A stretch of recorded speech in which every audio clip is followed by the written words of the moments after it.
كانوا على المتحف المصري على طول.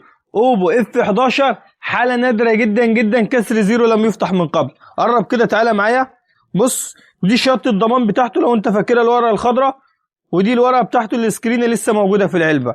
بص كده معايا، ده الشاحن السوبر فك الاصلي بتاعه. تمام، هنجربه الشاحن ده 20 واط. تمام، ده كان اول موبايل ينزل بشاحن سوبر فك.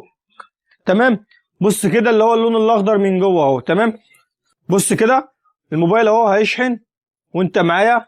تمام، كلمة فك شايفها، الناس اللي عارفة الشاحن ده كويس. تمام، تعالى كده افرجك على الشاشة بتاعته وحالة الموبايل.